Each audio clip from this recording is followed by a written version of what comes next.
and welcome back to 10 out of 10 with Watch Again with Lauren and Ross. Hello. This week is our Oscar special week.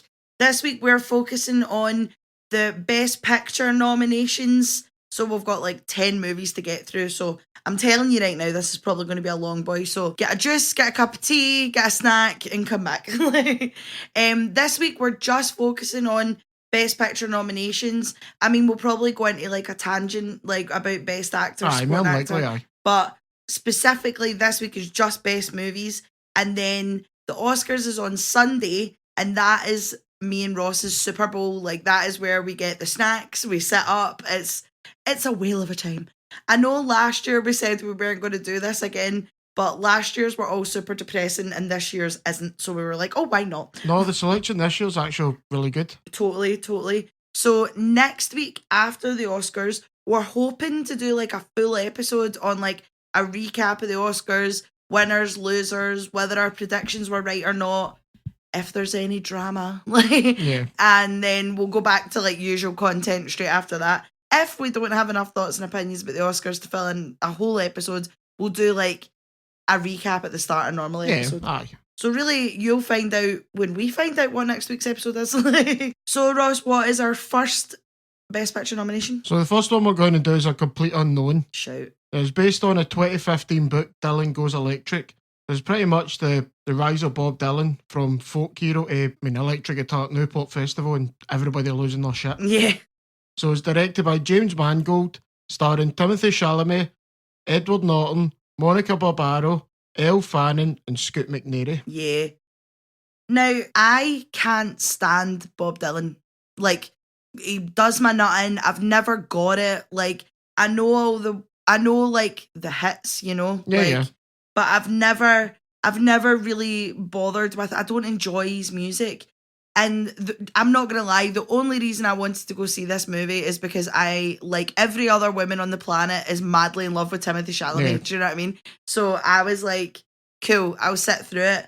And I'm actually really surprised how much I enjoyed it. Like, I think you can go into this movie not being a Bob Dylan fan and just watch it as a film. But probably if you know more about Bob Dylan, there's like beats that they're hitting that went right over my head. Do you know what I mean? Oh, I mean, I think it's one of those ones as growing up around that time, you would probably like respect it more. Yes.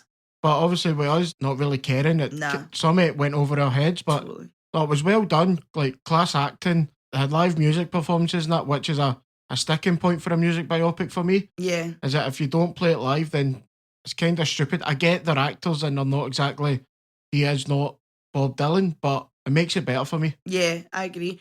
There was guys sitting next to us in the cinema who were obviously like massive Bob Dylan fans and proceeded to talk the whole way through the film being like, mind when that happened and where were we? And I was like, chap! But as much as I can't stand Bob Dylan, I've really enjoyed the film and I've actually listened to a lot more Bob Dylan since leaving the cinema. Yeah. Like, before watching this film, if you'd told me, stick on some Bob Dylan, I'd have told you get to fuck. But I've actually been like putting them on like when I've been at work or when I've been like tighted about. And I think like the only Bob Dylan I ever had when I was younger was like my dad has like it's like a greatest hits of every period of Bob Dylan's life, and it's literally, I think it's like 90% of the songs the guy's done. And my dad keeps trying to punt me this CD now, and I'm like, no, calm down. Like, aye. I mean, as you say, other than the hits, I can't get into him. I mean, sorry any Bob Dylan fans out there, but I'm sorry. I think, and again, I'm a totally biased person, but I do think Timothy deserves the hype that he's getting. Like, I thought in this movie he was so good. Like, he really does have Bob Dylan down. There were bits where I was getting annoyed kind of at him, but I didn't know if I was getting annoyed at him because he was annoying me or if I was getting annoyed at him because I don't like Bob Dylan, which then means he's done his job. Do you know what I mean? See, I thought he went too into it sometimes. Like, really? Some parts it was quite hard to understand. Yeah, there was a lot of like mumbling out the side of your mouth kind of thing, totally. Is that, I get maybe Dylan done that, but it doesn't transfer well into a film.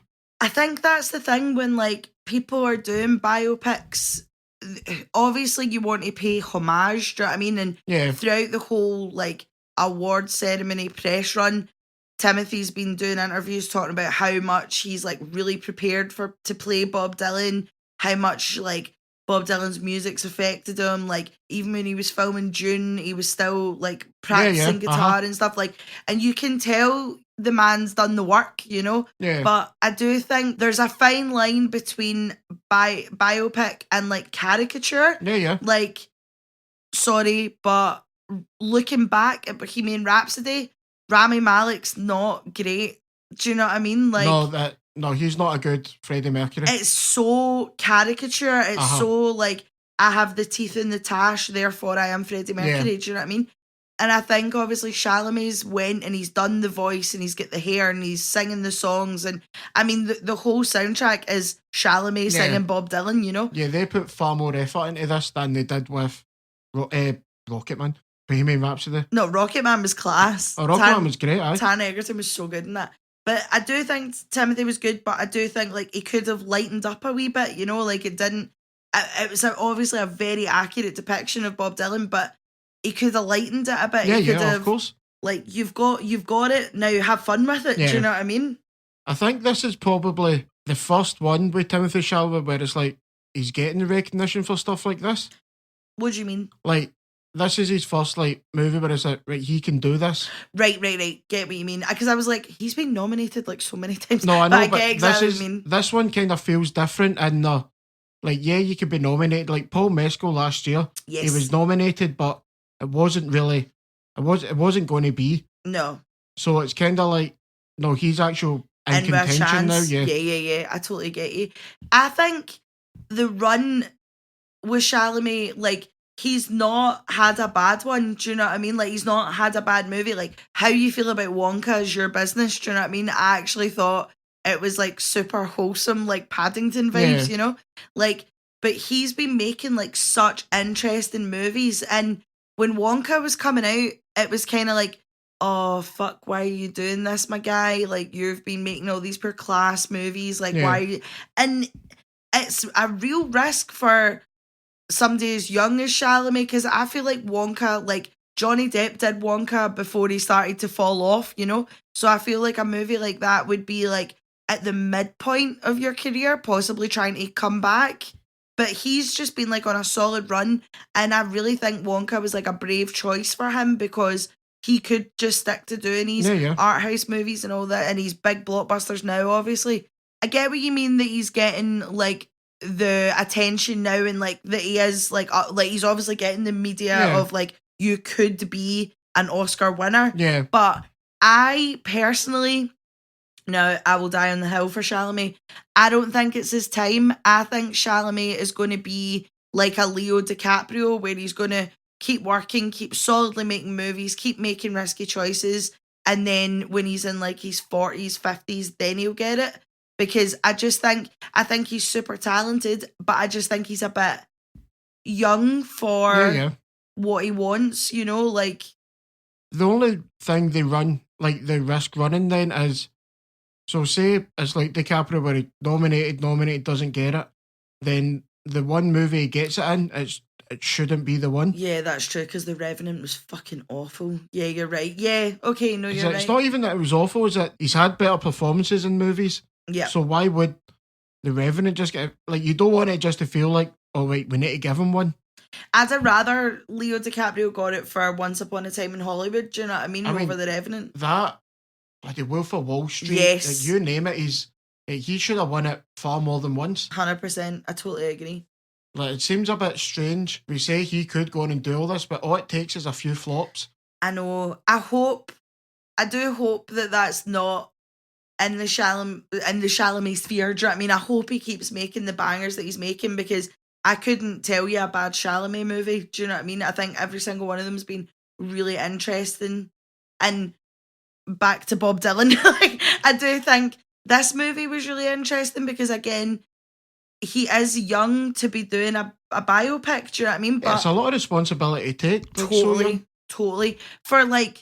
For someone like Bob Dylan. Now, I understand how influential Bob Dylan is, but I don't know, you don't really see young people bothering their arse about Bob Dylan unless they've been like brought up with it and stuff, you know? I mean, they did take a chance on him and he didn't fail. Absolutely not. Absolutely not. Regardless if he wins or this movie wins, like, it's not a failure of a movie. Absolutely not. And I would definitely watch it again. Do you know what I mean? Like, and I don't really know how many Oscar movies you can kind of say that about. Do you know what I mean?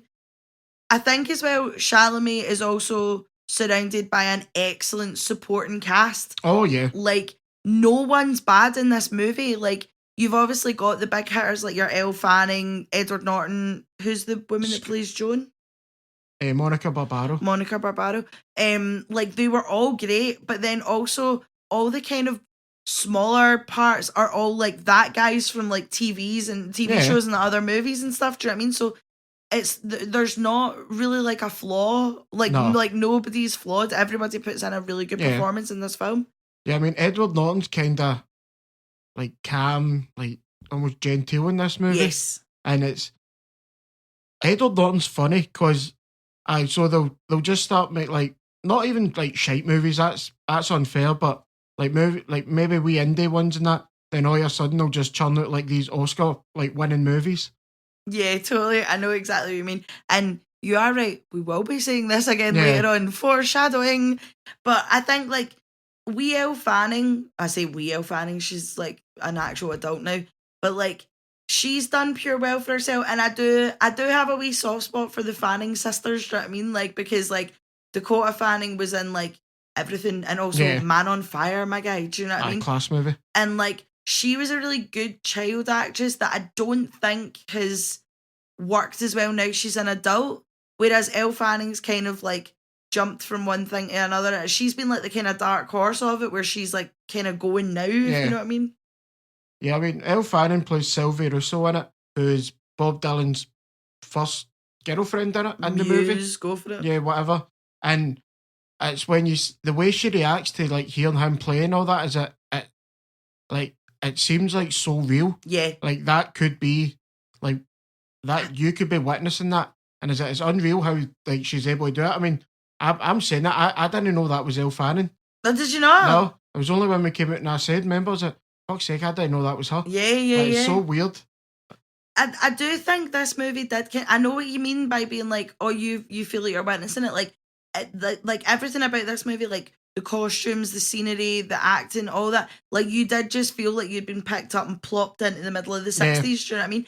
And sometimes that can be a hit or miss in movies where, like, if you're watching something set in the 60s and it's like you have a shift dress, therefore 60s. Do you know what I mean? Whereas it was the whole atmosphere. It was the kind of talks of the talks around like the Cuban missiles and all this kind of thing. But nothing was like, it was all going on in the background, but you knew it was happening. Do you know what I mean? Whereas I feel like some 60s movies is like, look over there, there's a civil rights march. Look over there, there's the Cuban missiles. Like, do you know what I mean? Forrest Gump looking at you. Do you know what I mean? But this was everything just kind of going on in the background and how it impacted all of them in the film. Yeah. So solid, like, I'm going to say like 7.5 out of 10 would watch again. Do you know what I mean? Oh, yeah, no, I'll get that. I'm quite happy with that. Do you want to say anything about how you were robbed? Chalamet robbed you of your role? I've aged out of it. I've aged out of it horrifically. Ross does quite possibly the best, worst Bob Dylan impersonation you've ever heard in your life. I've done it before on this. Oh yeah, so you haven't forgot. They know. The people know. And like in the cinema, when he started singing Blowing in the Wind, I could not stop laughing. Like I had to like cover my mouth and proper, because all I can hear when that song comes on is you just going, how many roads? Like, do you know what I mean? I couldn't stop. And you were turning around to like the biggest shitty grin on your face. I was like, stop it. So we'll move on to the next one. We'll move on to Anora.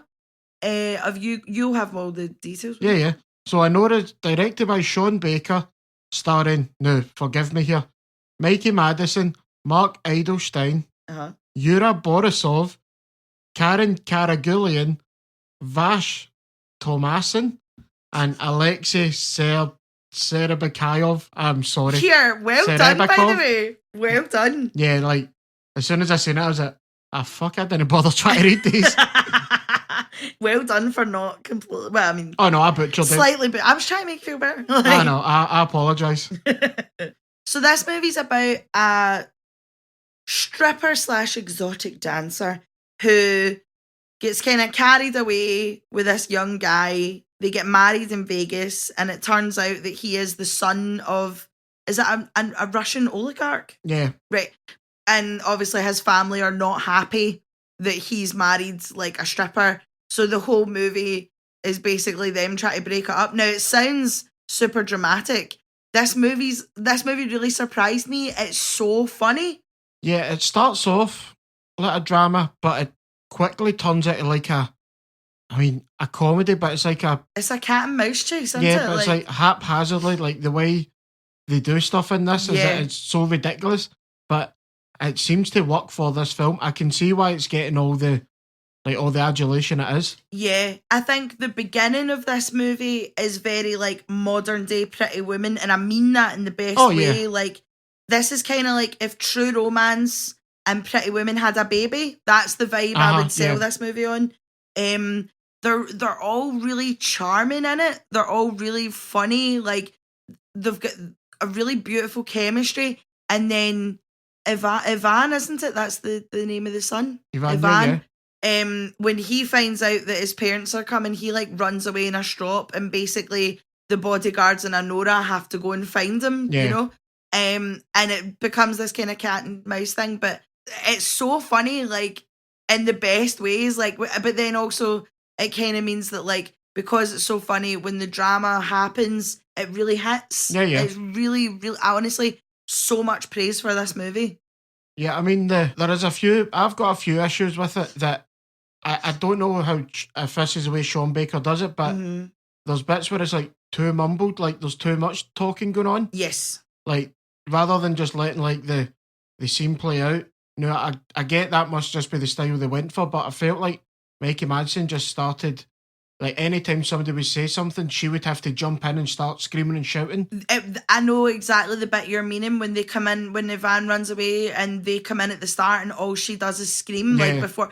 I totally get what you mean. Like, I feel like that bit went on like 10 minutes too long. Yeah. Do you know what I mean? Apparently most of the movie was improvised, and like Mikey Madsen said like she felt like her character would not back down, like so she stayed feisty and thing. Yeah, but not backing down, but it was like every little bit, it was like she had to scream over the top of it. And I was like, I get that you're playing this character who's kind of, I mean, she's in her 20s. Yep. A stripper.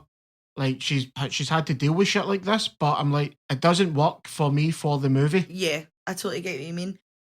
Something I really appreciated about this movie is that I find a lot of movies about strippers, sex workers, exotic dancers, that kind of vibe, can be very romanticized in the way of like 2014 Tumblr, Lana Del Rey, Lolita vibes. Do you know what I mean? I get you. And I feel like this movie, it was like that at the very start, because she's fallen in love and la, and everything was super romantic at the start. Shout out Take That for being on the fucking soundtrack. Yeah, the soundtrack to this is fucking bizarre. Isn't it?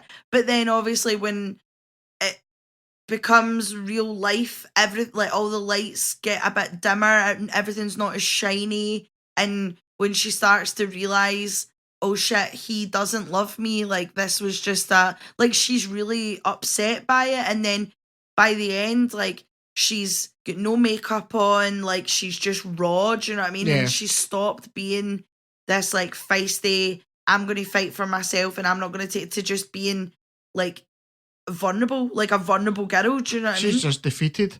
But Ivan, he's kind of like carefree. He's just a child. Yeah. Who's never had to grow up because, like, mummy and daddy would fix it. Yeah, the mum especially would just, like, put a hand in her pocket and everything would go away. 100%. So it's you can't really feel bad for him, but it is all about Anora and this Mikey Madsen. Like, she's the one that basically gets the raw deal and everything. Yep. And she has a really funny relationship with Igor, one of the Igor, how are we pronouncing that? Igor. I don't want to be like Igor and it's like Master the plan. But they have like a really funny relationship. Like obviously they start off like quite aggro, button heads, And then as the movie goes on, they get this kind of witty banter. Like, she's so mean to him, and he's just like laughing it off and stuff. Yeah, he's like her silent savior, you know? Yeah, he's kind of the only one that gets it about her. Yes. Like, he's like, I don't come for money. I've dealt with this like for so long. And is it, don't get wrapped up in this. Like, just go. 100%. But that's the thing that kind of bothers me. I say it bothers me is that it's like she falls in love with like Ivan so quickly. Yeah, but you would though, wouldn't you? Like, if you not that you would, but obviously, like, they start off like he's just a customer, and then he is charming. He's showing her like the finer things in life, you know, and like. But he's not. They're sitting in a room, like they're sitting in his house. Yeah, but it's a nice fucking house, and like when you see where she lives, like she's living with her sister and her sister's boyfriend in this tiny wee room. Like, he's showing her this big massive gaff that's all for her. He's buying her all this stuff. And you would get swept up in that. Do you know what I mean? If you're not used to that kind of thing, like, I'm talking as if I am, but you know what I mean? Like, if you're not used to, like, people actually, like, I think, yeah, like, she kind of crosses the line between him being a customer and him being a partner, and she does get all swept up in it and stuff. So no, I get it. Like, I don't think she falls in love with him too fast. I think she just gets swept up in it and is like, because they all say that, like, but when she gets married, they're all like, oh, you think you're having a fucking fairy tale? And she's like, yeah, I fucking am. And it's that kind of, like, belief of, like, this one good thing's really going to happen to me and going to change my life. And he fucks her over, and she's, like, spends most of the movie trying not to think that she has been fucked over, you know? Yeah, it's kind of like a, like, blind faith she has that everything's going to be okay. But 100%. Everybody knows is that this only goes one way. Like, they've seen all this too many times with him. Yeah, 100%.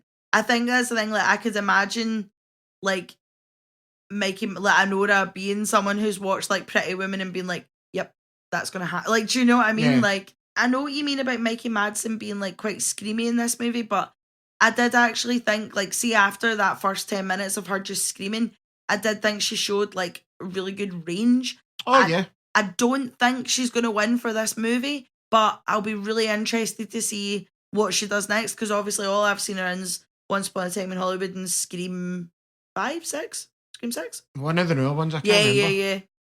But no, Mikey Madsen, that it seems to be this year, a lot of them just kind of, like, there's not all of them are major blockbusters. No. There's like this, and like even The Brutalist, that like they've kind of came from nowhere. Yeah. And like just built up this. I mean, they're both good movies, but totally. It's not. I mean, when we were thinking about it before the nominations and that, I was like, wait, what's it going to be? I mean, we kind of already had like June 2's pegged as a nomination. Yeah. But like didn't see the adulation this one gets. Did not see it coming at all. Absolutely not. Because we were like, we fancied this film, but there was other movies we wanted to go see, and then as soon as this was nominated, we like boosted to the cinema. Like, I think we caught it like the last week before it came out, you know? Yeah. Right, so the next one we'll do is Conclave, which is directed by Edward Berger, based on a 2016 novel by Richard Harris.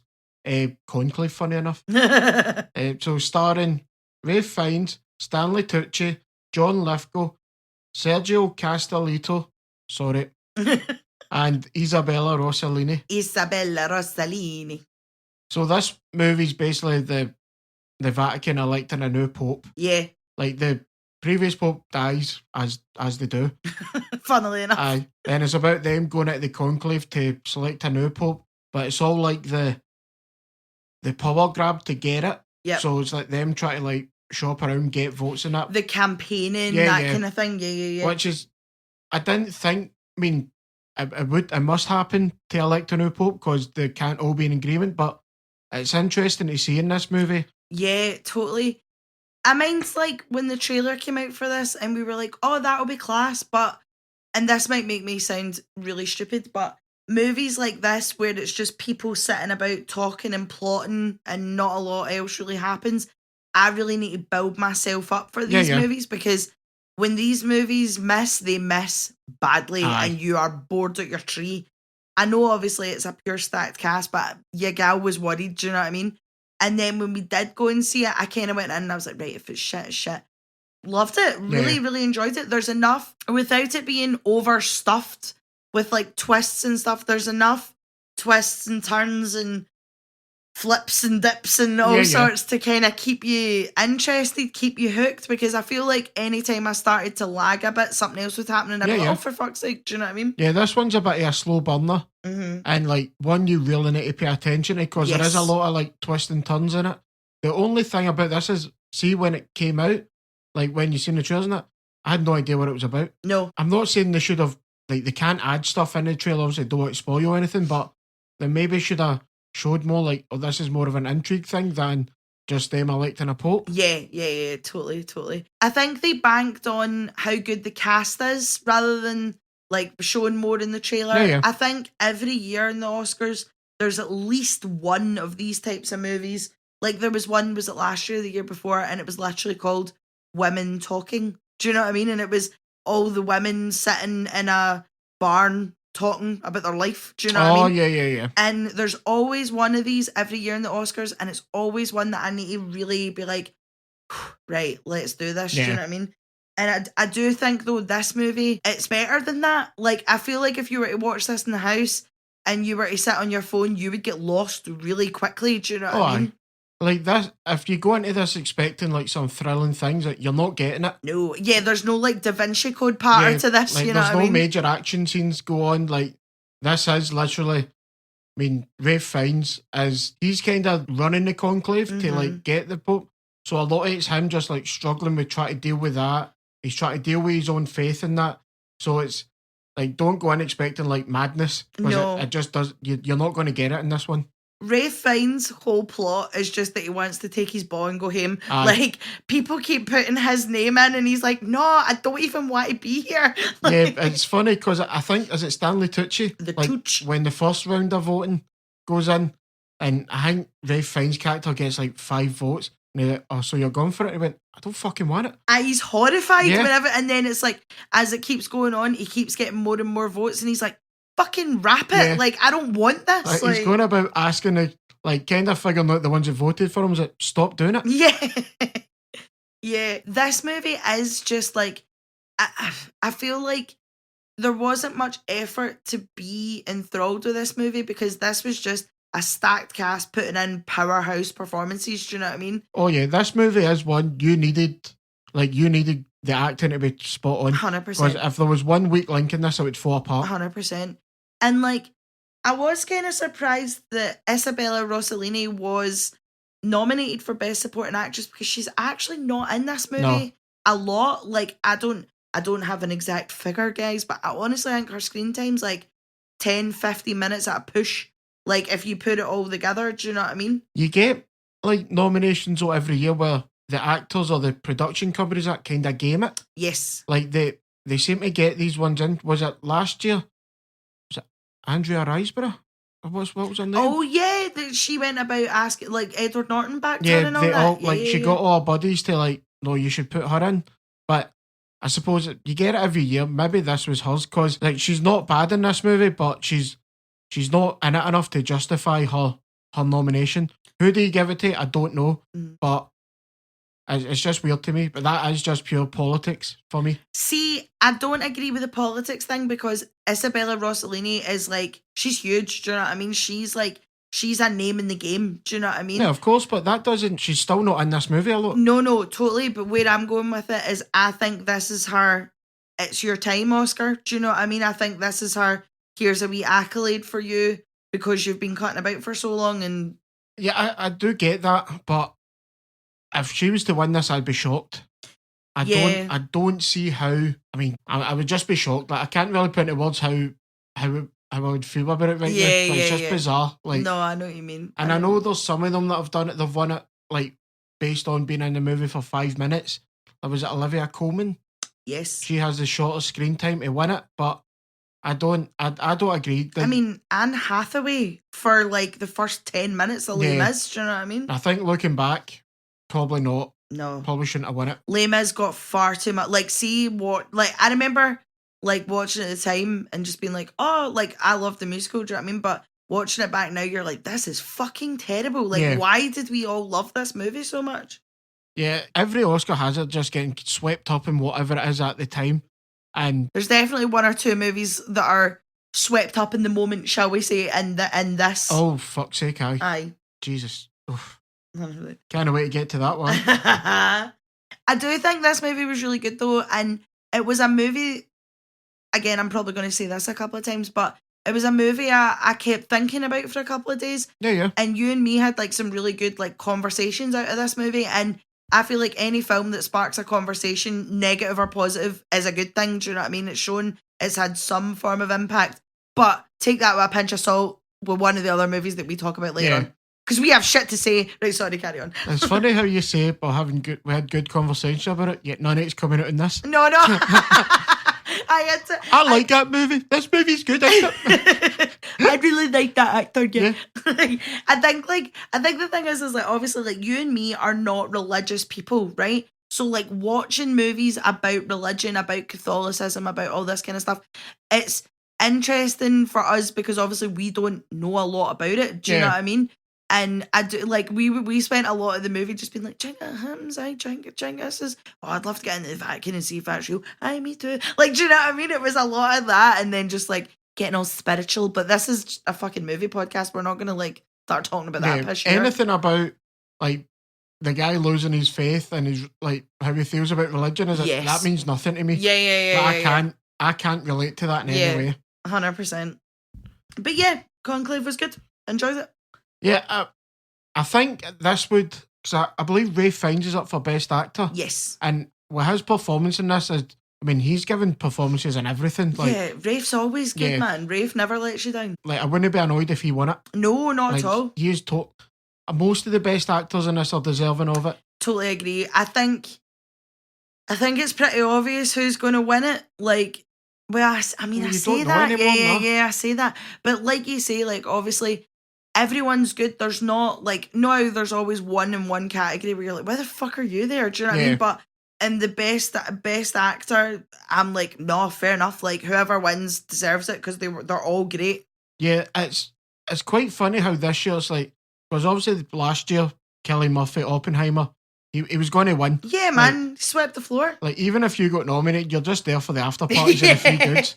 But this year, like, they could do it because you have Ralph Fiennes, Timothée Chalamet, Adrian Brody, Coleman Domingo, and Sebastian Stan. Yes. Which, all of them, I mean, out of choice, I've not watched The Apprentice, and I'm not going to. Yeah. But from what I've heard and read about it, that he's put in a great performance. Yeah. This is like the one Sebastian Stan movie I've not watched because I just can't. Do you know what I mean? I don't see him winning, and it's not because of his performance, but I think it's political times, you know? I don't think they're going to give that man any more credit. No.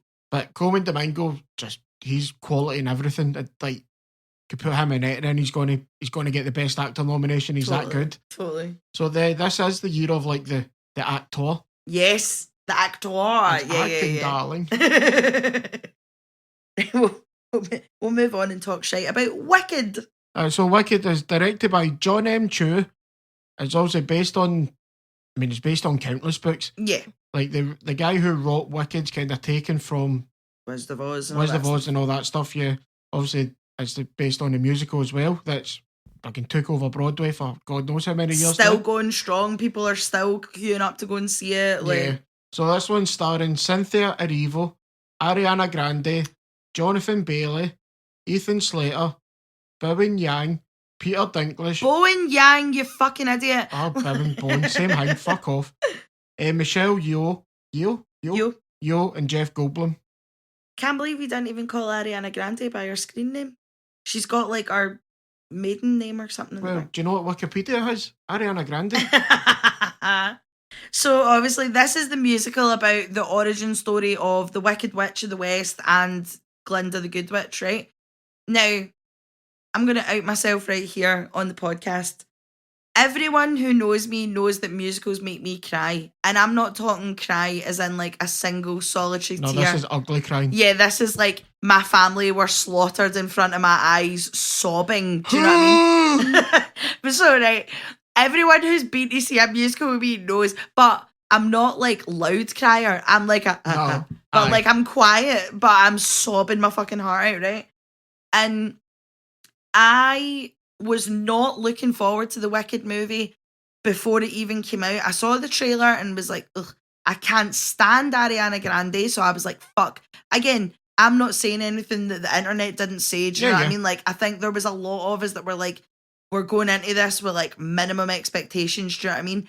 And I remember going to see Wicked in London with my mum and dad, and I sobbed the whole fucking way through it, right? Like the whole way. Quiet sobbed, but sobbed like a bitch. Yeah. So I was like, if I go and see the movie and it brings out at least like one small tear, I'm in. No, I went to see this movie with my mum, and the second it started, I was like, oh my God. But like, do you know what I mean? Like, obviously you're in the cinema and you're trying not to look like a dickhead, but I was like proper, like, just sobbing. Like, Cynthia Erivo is fucking incredible. I know you have thoughts and opinions about her later on, but she is so good, like so effortless. Do you know what I mean? Like, not when you can just see it like oozing out of someone, you're like, oh, fuck you, man, right? And Ariana Grande, I wasn't mad about at all. Like, I think Ariana Grande is just a mimic. Like, if you look back through her whole music career. Chameleon. 100%. Total chameleon, like, by race, by the law, you know what I mean? Oh, fuck. And I felt like I was watching Ariana Grande do her best Kristen Chenoweth impersonation. Oh, aye. Wasn't mad about it at all. I do feel though like Ariana kind of took me out of the film, if that makes sense. Like, when I was watching this, I wasn't like, oh my God, that's Cynthia Erivo as Elphaba. I was just like, and there's Elphaba.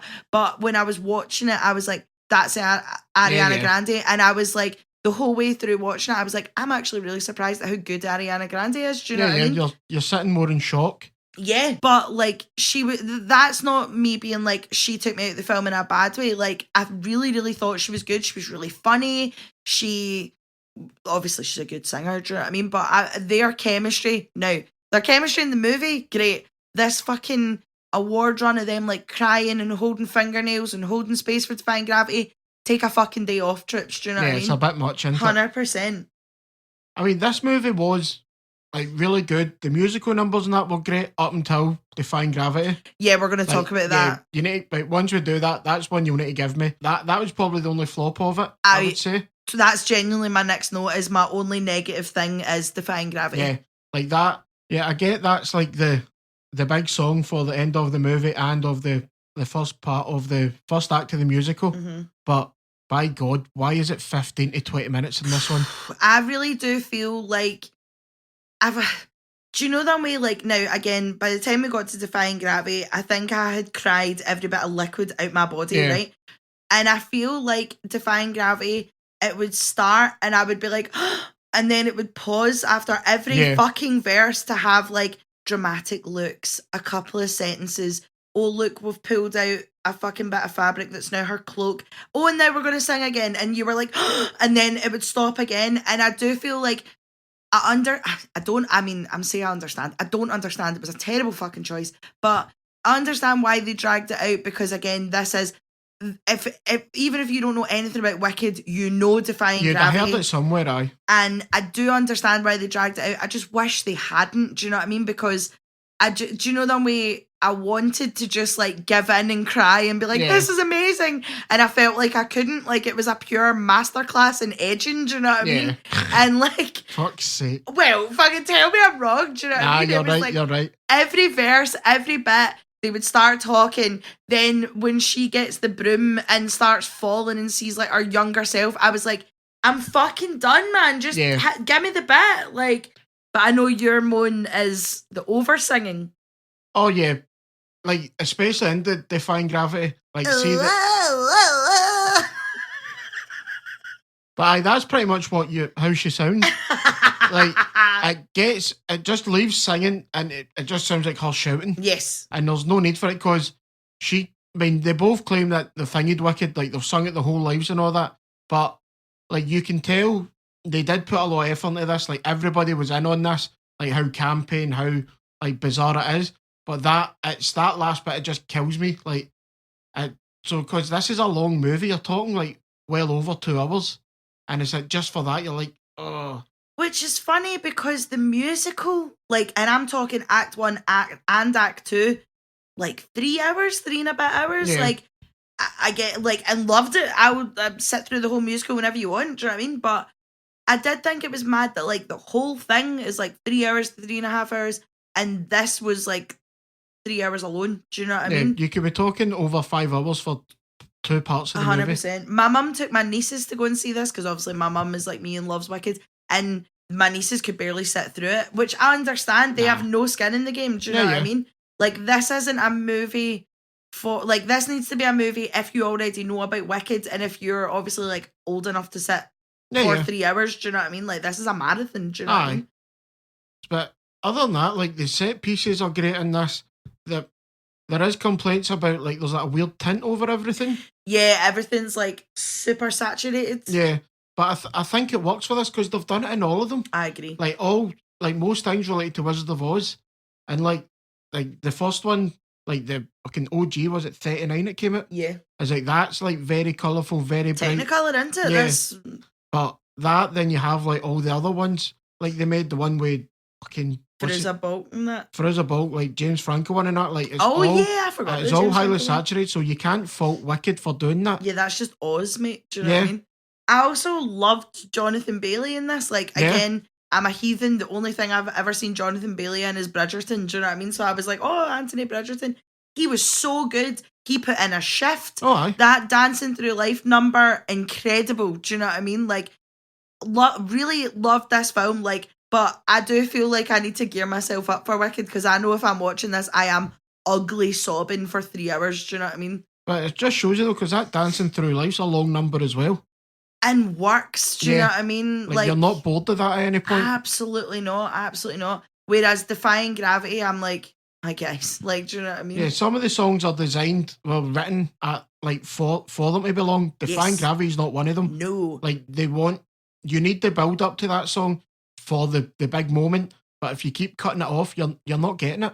Yeah, no, I totally agree. So hopefully Wicked Part 2 doesn't do that. Do you know what I mean? Like, I mean, there's not really any huge numbers like Defying Gravity in Part 2, but I don't want the ending of Wicked Part 2 to be the way Defying Gravity was, where it's like, oh, we don't want to end this film, he's another 5 minutes. Like, no, just fucking end it. Yeah, but I can't remember much of the second act of Wicked. I've only seen it once, but from what like you've said and other people said, is Part 2 is weaker. I personally don't think it's weaker, but there's not, like, obviously Part 1 has like popular, Dancing Through Life, Defying Gravity, like the kind of big happy cheery songs.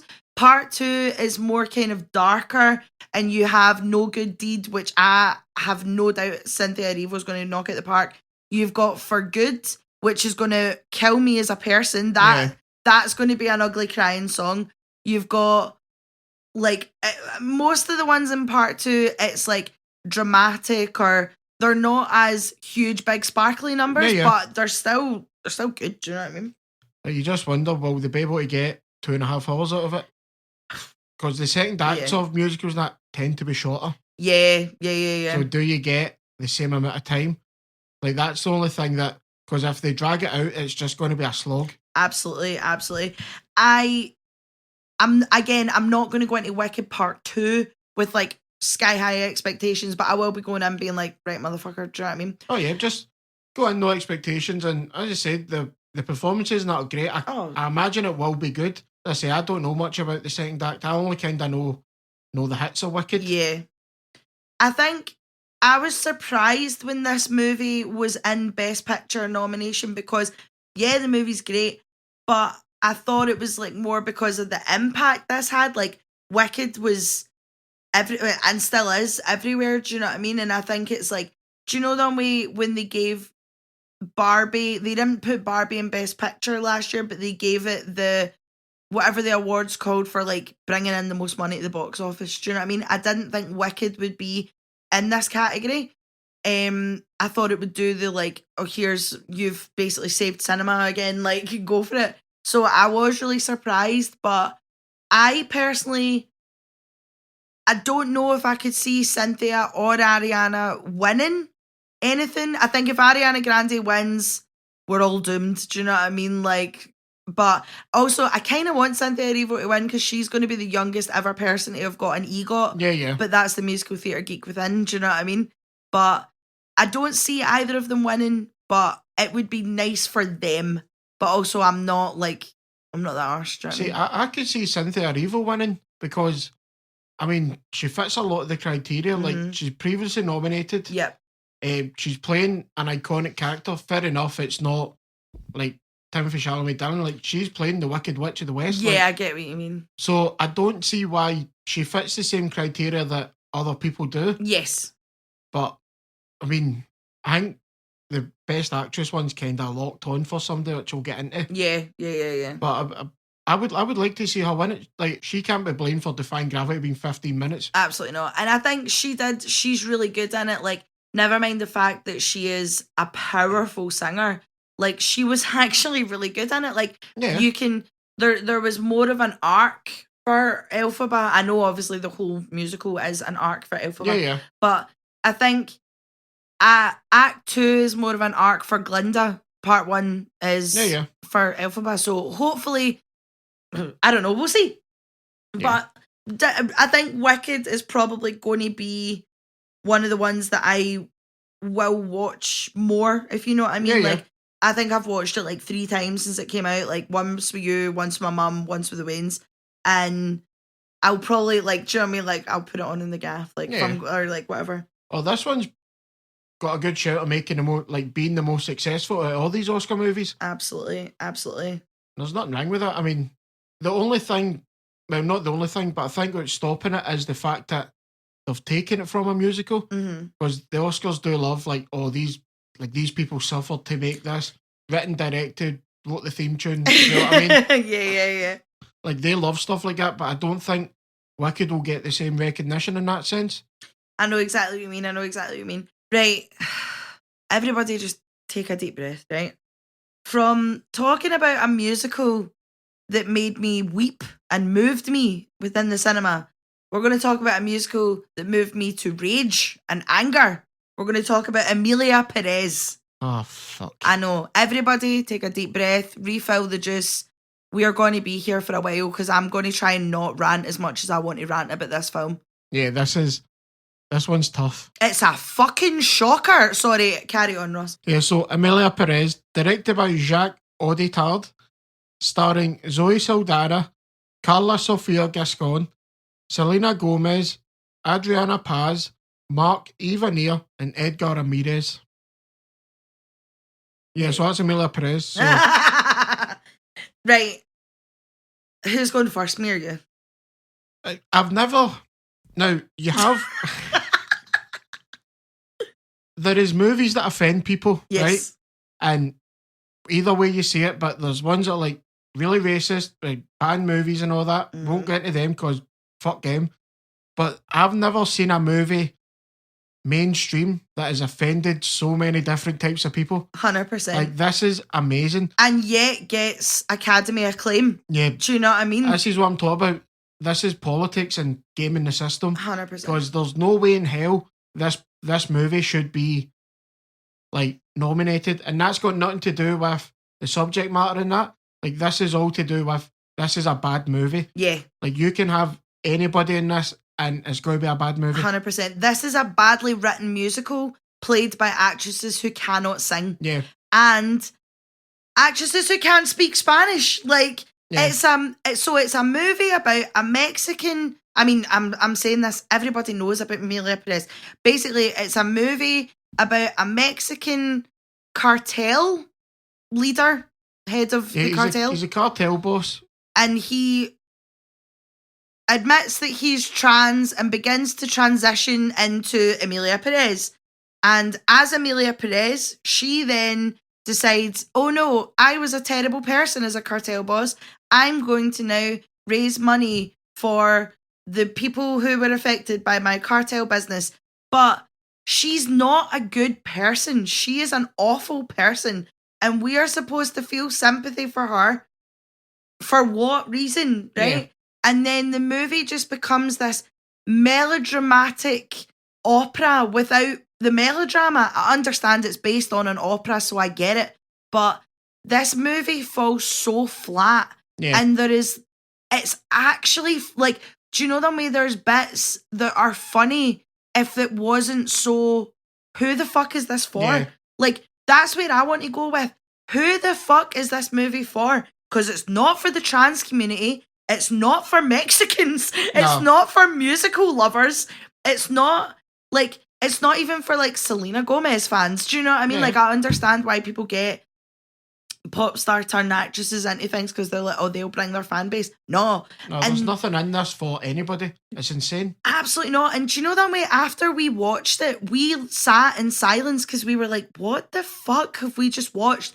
And we went on again. Though we've probably done the bit by giving this movie traction because we were going on like all the YouTube videos of like, what is Amelia Perez? Who is it for? And before we'd watched this movie, I'd only really heard like Trixie and Katja talking about it and slandering it. So I was like, right, okay, so I'll go into this and not take it seriously. So I was expecting to watch this and be like, hee hee, ha ha, what's going on? I was pissed, man. I was angry.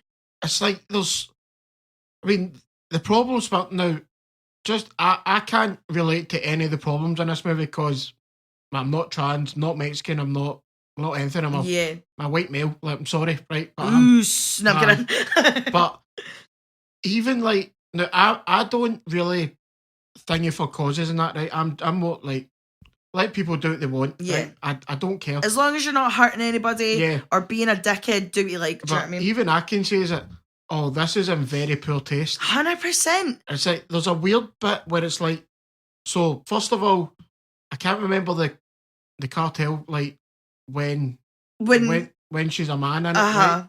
I can't remember his name, but he kidnaps the lawyer. Yeah, who's Zoe Saldana, and basically he's like, oh, I'm going to fake my death, and she's like, why? And he basically strips off and shows that. He's got boobs. Trans, yeah, and it's like you could have just said that, babe. Yeah. Do you know what I mean? But like, and it's sorry. But not only that is that it's almost like once goes through a transition, all that everything that she had done, like as the cartel boss, is like absolved. Yes. Is like all that is like forgotten? Is it? No, you are a fucking horrible bastard, regardless of like what your gender is, your sex what is, your inner like feelings and that are. And to turn around and be like, oh, we're going to help find the bodies. You fucking put them there. Yeah. There's no... It's almost like you can just wash your hands of it because, oh, I'm trans, is it? No, that is totally unfair. Absolutely.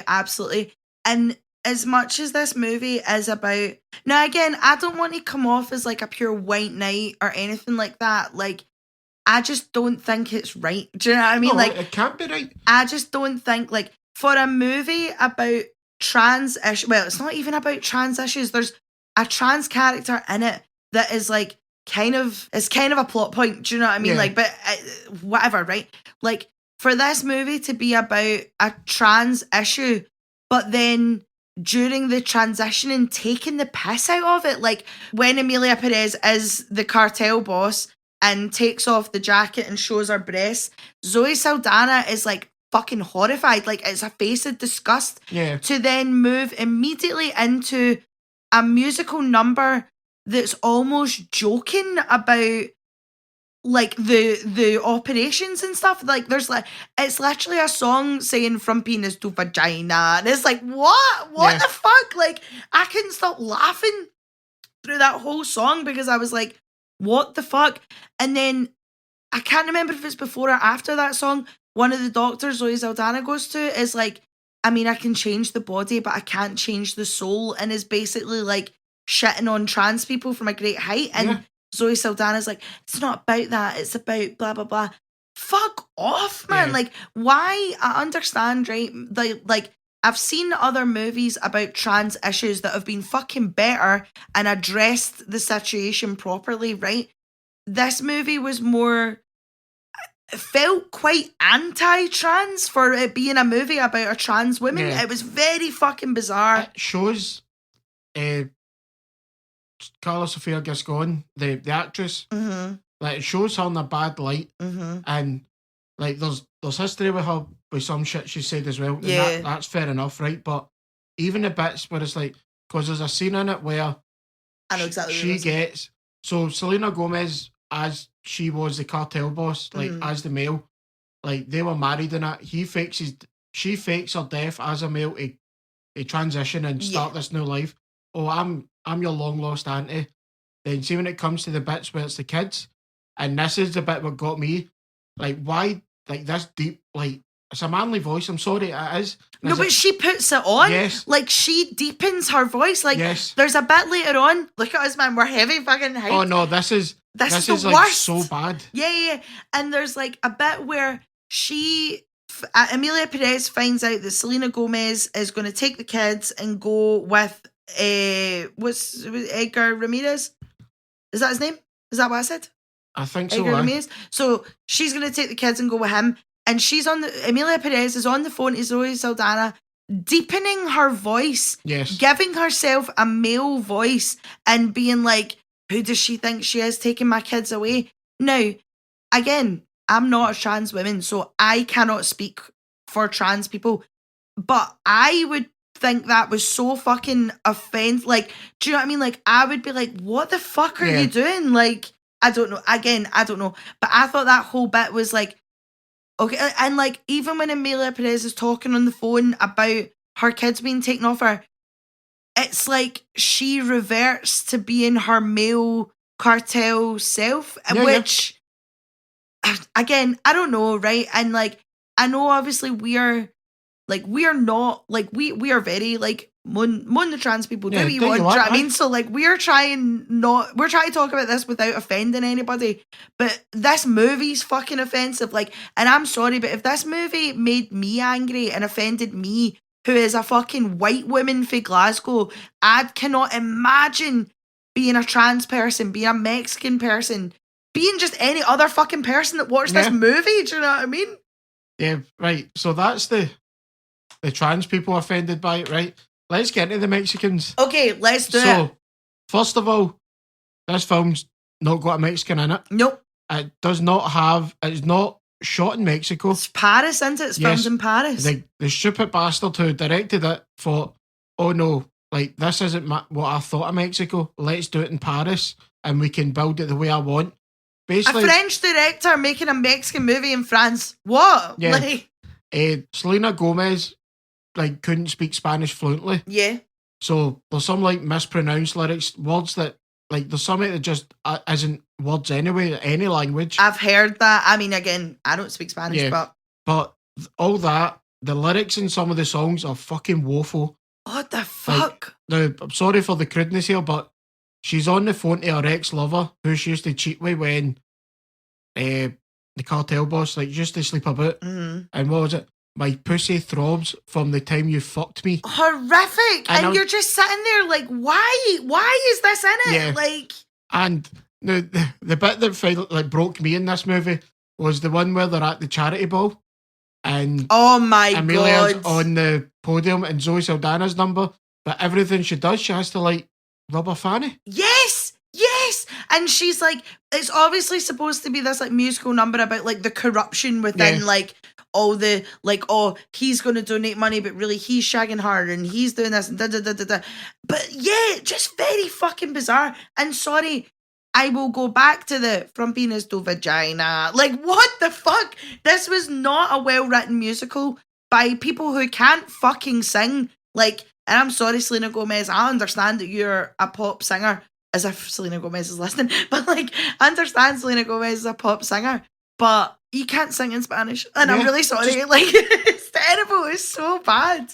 But that and it's the hypocrisy of like that corruption song, because is it, you helped a cartel boss who's murdered thousands of people to transition. Mm-hmm. So you faked his fucking death. Mm-hmm. So like he could go away and transition and live a life sin-free. Is it you're just as guilty in all of this? And then helped her build a charity saying that, oh, I'm going to save Mexico from the fucking cartels. Like, you fucking did this. Yeah, we're going to find the bodies that you put there. As I've said, it's bullshit. Like, this whole movie is just fucking shit. Honestly, it's everything about it is fucking awful.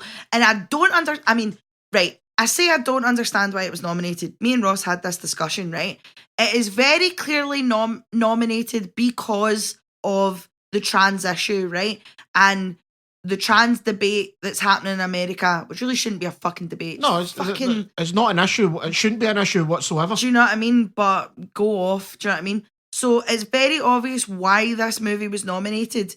But if this movie fucking wins, like, I've already been pissed off that, like, Zoe Saldana's won. Do you know what I mean? And again, we're not really going into the controversy about that Carla, what the fuck her chops is, I don't care. Like, because she's came out with some mad shit, do you know what I mean? But anything about this movie, like, that gets nominated, if this movie fucking wins, I swear to God, I will flip tables. Like, I can't even think of anything to, like, threaten with, do you know what I mean? Because I'm just like, it can't win, it can't. No. And it's not, I wish you guys could see me right now. The arms are out, I am passionately ranting, right? But like, I understand that this movie was nominated for the trans debate, the trans cause, but this movie does nothing for trans people. It actually buys into the wrong side of the debate, right? Aye. And I don't think that, I think there's been better movies about trans issues. Like, better movies is an understatement. Any fucking movie's better than this one. But I don't think it deserves to be here. I don't think anyone in it's good enough to be nominated. And I just think it's very obvious that this is a token choice for the wrong reasons. Do you know what I mean? So the people in the Academy can pat themselves in the back and be like, look, we did something liberal. I mean, they'd done it before when it was like all the nominations were white.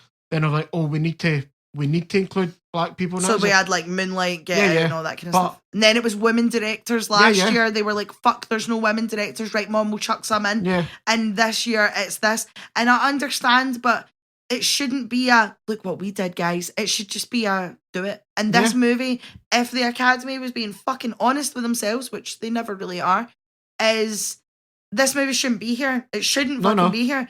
Again, right now, I haven't watched that I Saw the TV Glow, so I can't comment on it. But what I have seen on the internet is people are saying that is a better trans representation movie that should have been nominated rather than this film. Again, I'll get around to watching it. We've literally not watched anything else but Oscar movies, do you know what I mean? So I'll get around to it. But I think when enough people are saying this is the better representation, go with that one. Yeah, do you know of course, what I mean? Rather, I don't know who watched. Apparently people are watching Amelia Perez and think it's great. I have not met one of them. No. And I would love to meet one of them to just be like, what am I missing in this film? Because I've heard nothing good about this movie. And I mean, I witnessed it. Like, do you know what I mean? Yeah, there's no part of this movie that's redeemable. No. Anyway. Right, so after that rampage, let's get back to talking about movies that were actually good. So we'll move on to Nickel Boys.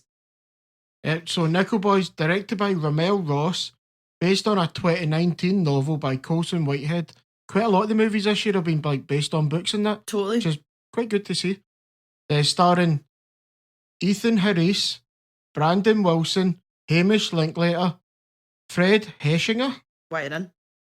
David Diggs. Yes. Jimmy Fails and Antoine Ellis Taylor. Sorry again, guys. Pronunciation is not... Do you know what? I could jump in and save you at any point, but I just think it's really funny. Nah, I'll struggle. I don't care. So the movie's basically about Elwood is sent to the Nickel Reform Academy after hitchhiking in a stolen car on his way to college. And this is then the story of Elwood meeting Turner and being pals and da-da-da. Now, this movie could have been a lot heavier. Like, obviously, the subject matter's heavy. Like, we're dealing with, like, racism in the South, reform academies that are, like, abusive. I mean, it's racism. Yeah. Like, that's... Like, there's no other... Like, it all just falls under the umbrella of, like, Jim Crow South racism. Yes, yes. So, the movie could have been a lot heavier, but what they showed you was effective enough. Like, there wasn't a lot of, like, here is this boy being beaten to death, do you know what I mean? But it was more about, like, what the characters were saying and the sounds that were playing. Yeah. Like, now, I don't ever want to bring up Zone of Interest, like, but I'm going to, right? In the way that Zone of Interest, now, that movie was heavy and horrific and traumatizing, but in the way of Zone of Interest, where it was what you didn't see, it was what you heard, that this movie kind of does that, but that makes it sound like this movie's like very down in the dumps, and it's not. It's actually this really beautiful, hopeful story of these two pals, and it's gorgeous. Like, and this movie's stunning. Isn't it? Like, it's filmed amazingly. Like, it's filmed from the POV of like the other characters. Yeah, it's a first person POV style. Yeah. And it's not a linear movie, and there's loads of like cut scenes that don't really make sense why they're there until you get to the end of the film. And I don't want to spoil anything for anybody, because honestly, watch this movie. Yeah. This is another one that was really long, or it was going to, we looked at the runtime and we were like, oh, for fuck's sake. Yeah. Doesn't feel like a long movie. No. It's a gorgeous wee slow burn, like, without ever feeling dragged out. Like, it's slow but not boring. Do you know what I mean? And this is another one that I was thinking about for days afterwards. Yeah. Like, I just think this movie was really effective by showing enough without battering you over the head. And I don't mean that to sound as bad as it might have came out. Do you know what I mean? Yeah. I feel with a movie like this, the style they done it in, like, as I say, the first person POV, the performances have to be spot on, which they are in this. I mean, Ethan Harris, who plays Elwood Curtis, like, Elwood in this is more of a, like, he wants to stand up for civil rights. Mm-hmm. He's very, like, Martin Luther King to his inspiration. Yep. Like, he's kind of striving for, like, black excellence. Yep. Wants to go to college. He's literally on his way to college. Like, and even through all the stuff that happens in this, when he realises that he's not getting out of, like, the reform school, and how he sees how unfair, because it's supposed to be a mixed school. It's not. Yeah, like, it's shown as that, but the second he gets there, like, he realises that, no, this isn't, like, this is segregation. Yeah, they drive past, like, so they're all in the car, and all of the white boys come out, and they're in this big house, this big academy, and then he's left in the car, and as they keep driving down, it's basically a shack for the black kids. Yeah. Like, and it's trying to, when they first go in, it's like, you can leave this place if you show your behaviour's good, blah, blah, blah, blah, blah. And, like, the then obviously finds out, like, you're not getting out. You either age out or they fucking kill you. Do you know what I mean? It's, again, by showing, not overly showing, but it's there, is like when he first goes into the Nickel Reform Academy, and obviously there's boys his age, and his story is one of, he was in the wrong place at the wrong time. Do you know what I mean? It was just pure bad luck. Absolutely. And then you look around and there's like wee boys there that wee boy must have been about 7 or 8, and it's like, what the fuck did you do to get in? Do you know what I mean? Like, he's going to be there till he's 18.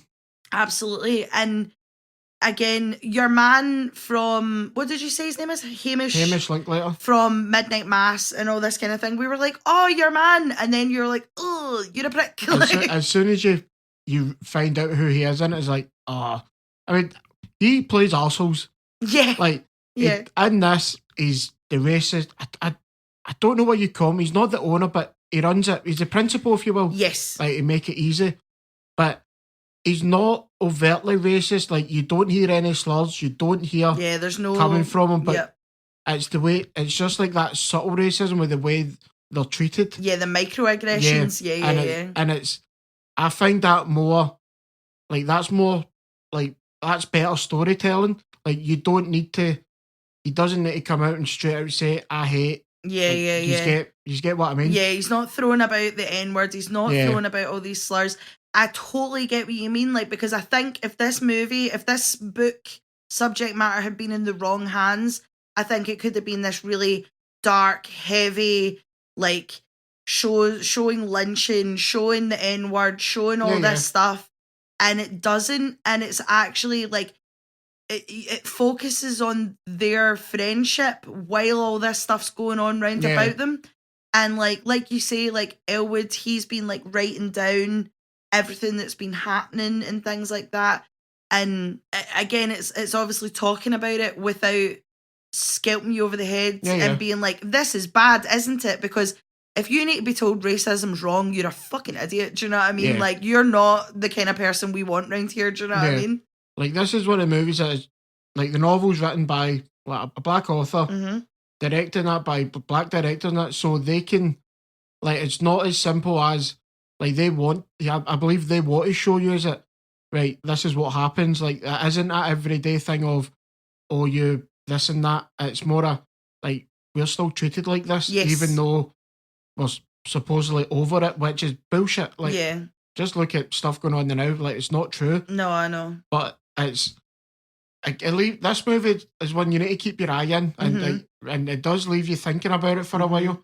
Like, some of the treatment in it, although it's not, as you say, as aggressive in it, you're like, fuck's sake, like, how could this be allowed? Yes. Like, at any point, there's just no need for it. And you were saying when we watched it that, like, or after we watched it, sorry, that, like, one of these, or the last one of these reform schools only closed in, like, 2013, 2014. One of the bigger ones in Texas, I believe, funny enough, as it shut, like, 2011. That's 2011, sorry. That's 14 years ago. Yeah, like, that's insane. How can these still be a thing? Yeah. I think that was the thing, is, like, when we left, we were both, like, obviously the movie set 60s time, and you could watch this movie and be like, but that was the 60s, people were like that, but then it really does bring it home. Oh, it's still going on. Yeah. Like, and I would love to rewatch this movie again, because I feel like when we left, I was just like, wow. Do you know what I mean? I would love to rewatch it again, because obviously I think this is one of those movies where, like, there's things going on in the background that you're going to be missing because do you know what I mean? Yeah, like, yeah.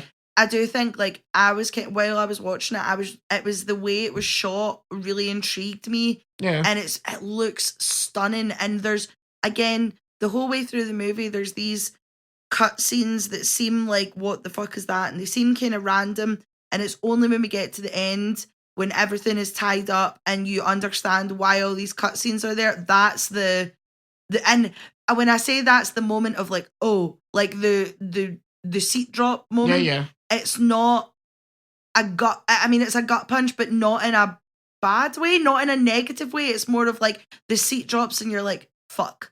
Yeah. But it's not like how you left Zone of Interest, you know, where No.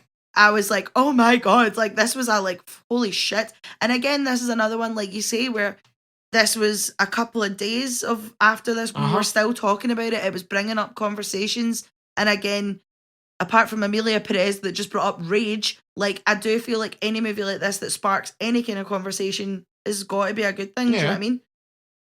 Even if a movie like this makes you realise, like, oh, I'm not racist. Like, do you know what I mean? It's like, cool, great. Like, do you know what I mean? This is a peaceful movie. Yes. Like, take out, like, the themes and that and what happens, like, it's just peaceful, but it's like the performances and that as well. Is like there's nothing over the top. Nope. It's very understated, all the performances.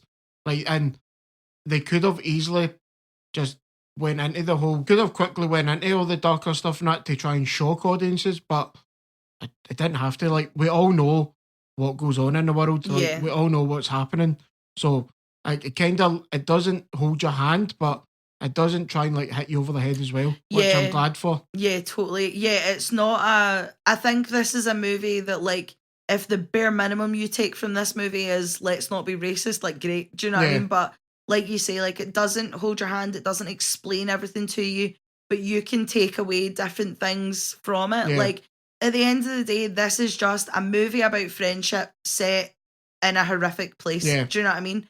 But honestly, like, couldn't recommend this movie enough. Like, this movie deserves its place in the Best Picture nominations. Oh, it's definitely, like, got a good shout for it, I would say. Don't think it'll win, but I do think it's going to be up for, like, great cinematography and all that kind of stuff. Like, all the kind of technical ones, I could see this one winning. I don't think it's going to win Best Picture. I'd be happy if it did, but I don't think it will. Yeah, I think this is what, like, not to hark back, although we're probably going to for on, I think the effect this movie had is what Amelia Perez wanted. Wanted to have, but couldn't because it was shit. So, but you get, like, this is the movie of the choices where you really have to think about. Like, if you take away anything for any of them, it should be this one. Yeah. And should have been Amelia Perez, what was happening in it, but they done all that wrong, so fuck that movie. Sorry. Keep going back to it, I'm sorry. We're going to move into a more interesting choice, shall we say? And I mean that in the best possible way, because I have nothing but good things to say about this movie. We're going to move on to The Substance. Directed by Coralie Fargeau. Beautiful. Now starring Demi Moore, Margaret Qualley, and Dennis Quaid. They're the three biggies. That's in it. Aye. do you want to explain the substance? So, aerobics dancer Elizabeth Sparkles, heavily based on like your kind of Jane Fonda aerobic workout at home vibe, turns 50 and is fired for being too old. And when she goes to the hospital, a nurse is like, oh, you'd be a good candidate. And she finds out about the substance, basically, where you'll spend 7 days as Demi Moore, then you swap over and you will spend 7 days as Margaret Qualley, who's called Sue. And funnily enough, neither of them respect the balance, which then creates Eliza Sue, Monstro Eliza Sue. Yeah. And it's just, this movie is fucking wild in the best way possible. Yeah. Like, this and June 2 are the two movies that I've watched the most. Yeah, like, this is, like, I got a Substance water bottle for my birthday, you know what I mean? Like, I really, really love this movie. I was, though, and I mean this from a place of love, because this is not me slagging the Substance. Like, I've got nothing but good things to say. I think the fact that this is like a quote-unquote horror movie in the Oscars, I'm glad they're finally recognising horror movies. I do think there have been better horror movies that should have been nominated. Oh, far more deserving nominations in this, I would say. Yeah, you're right. Like, there have been better movies that should have been nominated, but I'm glad this one has been, just purely because if this is the foot in the door for horror movies to be nominated for an Academy Award, like, I'll take it, you know? Like, again, I'd have much preferred a couple of years ago if, like, Hereditary had been nominated, but I'll fucking take it. Like, I loved this movie. Like, I thought this movie was great. I think they're obviously the Oscars love a movie that talks about a plight and a cause, and this one more kind of focuses on, like, being a woman and what it's like to kind of age out of being, like, young and hot. Do you know what I mean? I think Demi Moore was excellent in this movie. Like, she's never, I was going to say it's great to see her back, but she's never really been away. Do you know what I mean? No, the Academy Night do love a so-called comeback story. Yeah. Like, they done it with Brendan Fraser. Now, fair enough, he had a lot of stuff going on out with, like, movies and that, but Demi Moore's she's always been a thing as far as I'm aware. Yeah, she did that speech, was it at the Globes, where she was like, people said I would be a popcorn actress, and I just kind of took that was my life, and this is the first time she's ever actually been nominated for something, and I think this is a brave choice for someone like Demi Moore to make. Like, this is a French-made body horror movie, like, not just horror, like, this is body horror. Oh, it's so left field, this choice. Totally, and I think the fact that body horror is, like, coming into the mainstream, like, again, this is body horror, and it's still grim, but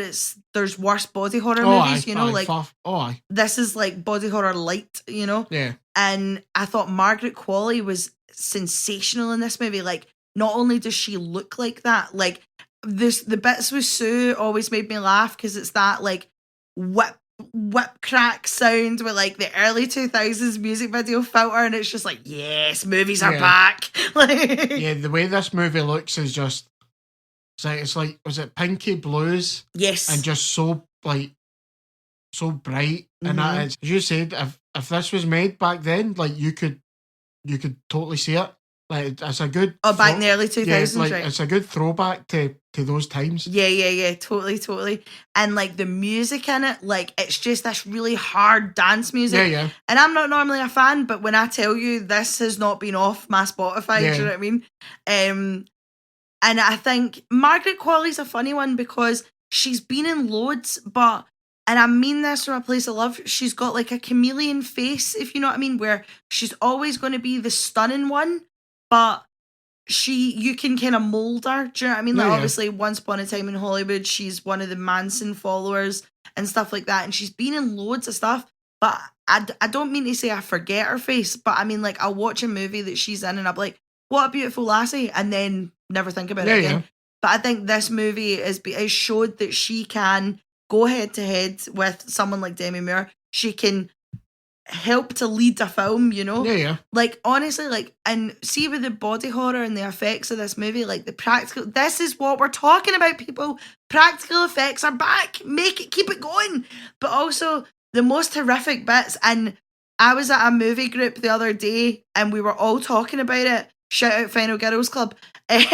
We were all talking about it, that the most horrific bit about this film is Dennis Quaid eating the prawns at the start. Oh, fuck. That is the most disgusting thing I've ever seen. Like, I'll take Margaret Qualley coming out of Demi Moore's back. I'll take Monstro Eliza suit any day. Do not make me watch Dennis Quaid eat some prawns. Yeah, it's a lot of it's jarring in the way that it's a lot of close-up shots, but throughout this whole movie, there's not a lot of... It's a lot of just one person in a room doing their thing, which is, for a horror movie, it's pretty bizarre. Like, you're normally like group settings or like for what you see for like typical horrors, but like, as I say, a lot of close-ups, and that's really lets, because Dennis Quaid is he's just a skeezy, sleazy dude. A prick, and he plays it well. I mean, it's Dennis Quaid. Of course he plays it well. Yeah. What you're saying though about like them just being like one person in a room and stuff, it gives them time to cook. Do you know what I mean? Like, when you watch like the downfall of Demi Moore and the way she changes, like, obviously they both start.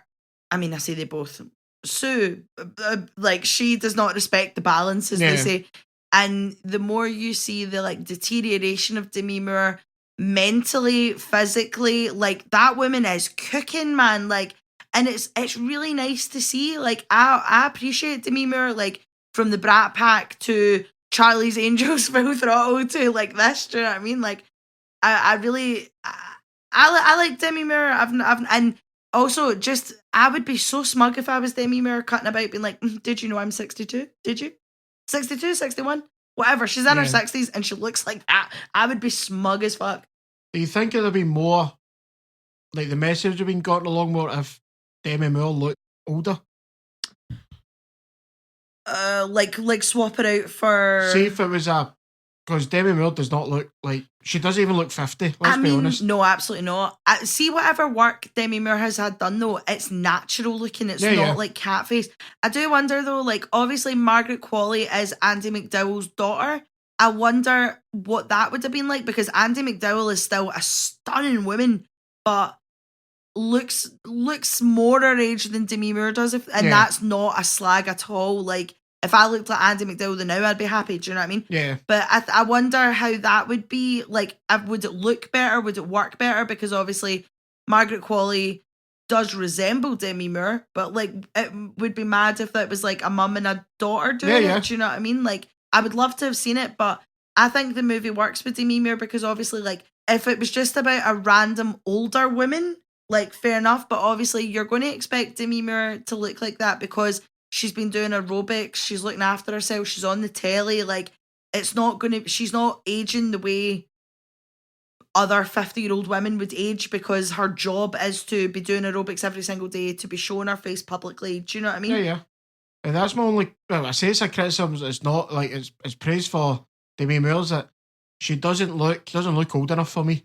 Like, she looks too good to be told, right, no, you're too old, because she's just not. Like, yeah, I get what you mean. Like, I think it would have been more of an impact if she was looking her age, do you know what I mean? But then I suppose it is that thing though, like about, especially like famous, like aging out kind of thing that they say, but like, I mean, the people know how I feel about Jane Fonda, do you know what I mean? And she's still in class. But I do think as well with this movie, now this movie did bring body horror to the mainstream, right? And The Substance kind of, I don't want to say suffered from, but came under the kind of baby girlification, like through TikTok and all this kind of stuff. And obviously when The Substance was out, Brat Summer was kicking off, and Brat Summer is obviously neon green and let's all have a good time and party. And The Substance obviously isn't about let's have a good time and party, well, it is for Sue. But I think because The Substance was neon green and had these filters and had this really hard dance music soundtrack, that people were like, oh yeah, it's Brat to be The Substance. Do you get what I mean? And I think, I'm not saying that as in this harmed the movie at all. Like, I think anything that's exposing people, because if I was to turn around to you and say, I want to watch this body horror movie with Demi Moore in it, like without telling you anything else, you would immediately say no, because you're not a body horror guy. But I think this is introducing a lot of people to like body horror light and other types of horror movies. Yeah. that, like, I'm not saying this is the greatest horror movie ever made, but I've watched it several times and it has not lost its impact at all. And people slag the ending of the film. I think it needs to be like that. Every body horror movie has that huge... Think of The Fly. Do you know what I mean? The ending of The Fly. Like, that becomes this huge over-the-top thing. I mean, it's just a satire of it all, is it? How ridiculous this is. And so for the monster then to be that ridiculous, then of course, like, it makes sense within, like, the context of this film. Totally.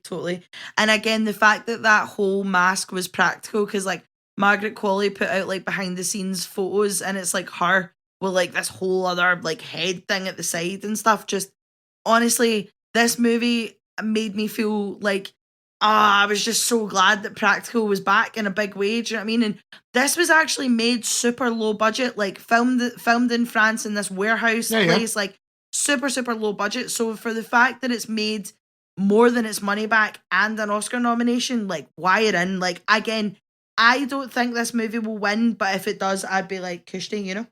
Oh, she's going to be a good shout for Best Actress. I hope so. I really hope so. I don't see the horror winning Best Picture, especially not this year, but I can see her doing Best Actress easy. Yeah. Because that's been the whole campaign with her. Totally. And it's Demi Moore's time? And is it? All right, cool.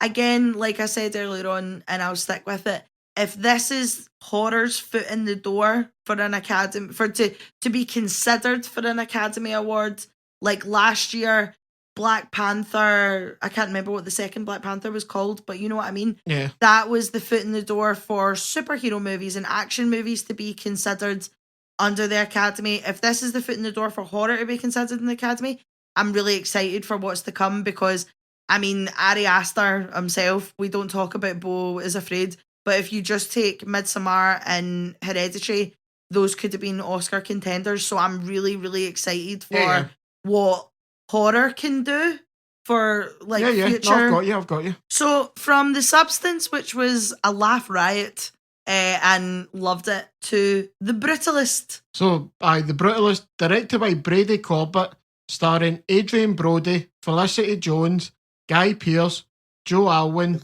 and big Alessandro Nivola. Like, shout out to him, man. It's been a while since I've seen him in anything. 100%. Now, we were dreading this movie, right? For so many reasons. Adrian Brody being one of them, right? The other reason being the extreme length and the fact that there was an intermission in the middle. Plus, thirdly, we'd kind of heard that, like, the film bros had kind of taken this and were running with it, and we were like, oh no.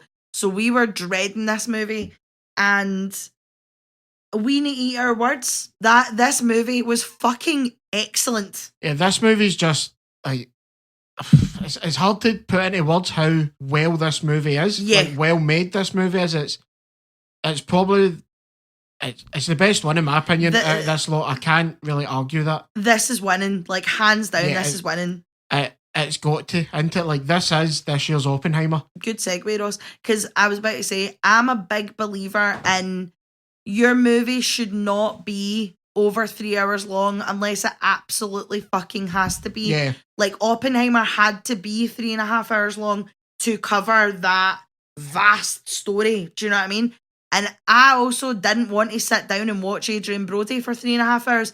But when we were watching it, when it got to the intermission bit, I turned around to you and was like, yeah, I get why this is a long movie. Like, I bought it, and I'm sorry to everyone who I said I'm fucking dreading watching this, because it was really, really good. And I was really annoyed that I was enjoying it because I'd been dreading it for so long.